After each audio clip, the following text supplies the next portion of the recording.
What if trigonometric functions like sine theta, cos theta, tan theta had its practical applications in your day-to-day life?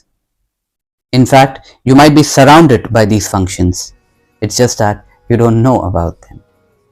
We simply are not taught to make the connection. In our school days, we were told to memorize the formulas of sine theta, cos theta and tan theta. But where are they applicable? Were they taught? What if sine theta was a measure of how much perpendicular two forces, two objects or two influences were?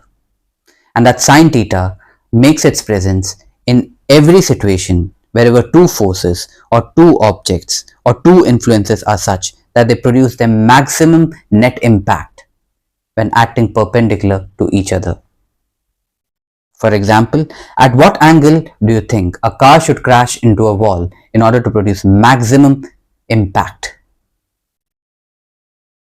Now just look at the ladder that you're seeing on the screen. At what angle do you think the ladder should be kept at in order to produce maximum shadow onto the wall behind it? As you can see, at 90 degree, its ability to block light and thus create a shadow is at its maximum. And maybe that is the reason why sine 90 is maximum. It is given by a ratio 1/1. We loosely write it as 1, creating confusion. The reason why sine 90 is 1 is because it's a ratio 1/1. Just as the ratio 1/2 means half, 1/3 means 1/3 of full, 1/4 means 1/4 of full or 25% of full, 1/5 means 1/5 of full or 20% of full. 1/1 means full upon full or 100%. Let's take the same ladder and tilt it at 30 degrees. Will the length of the shadow now be the same? Will it increase or will it decrease? We all know that it will decrease as it is seen on the screen. But by what amount, by what fraction? The answer is that this fraction is half. That is, at 30 degrees, the length of the shadow caused by the ladder reduces to half. In other words, the ability of the ladder to block the path of light reduces by half when it is tilted at 30 degrees.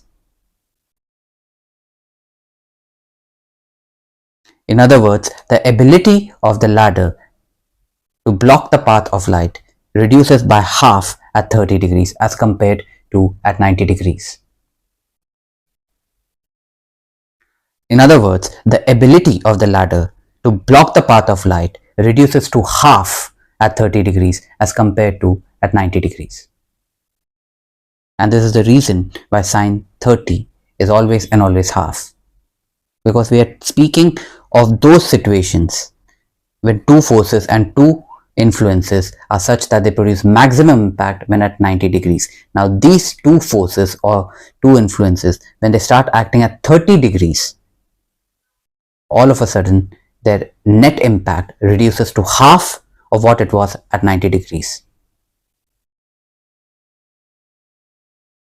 For example, if a ball is thrown onto a sand surface at 90 degrees and the same ball is thrown onto the same sand surface at 30 degrees, will the resultant craters formed on sand be the same, having equal depth to them?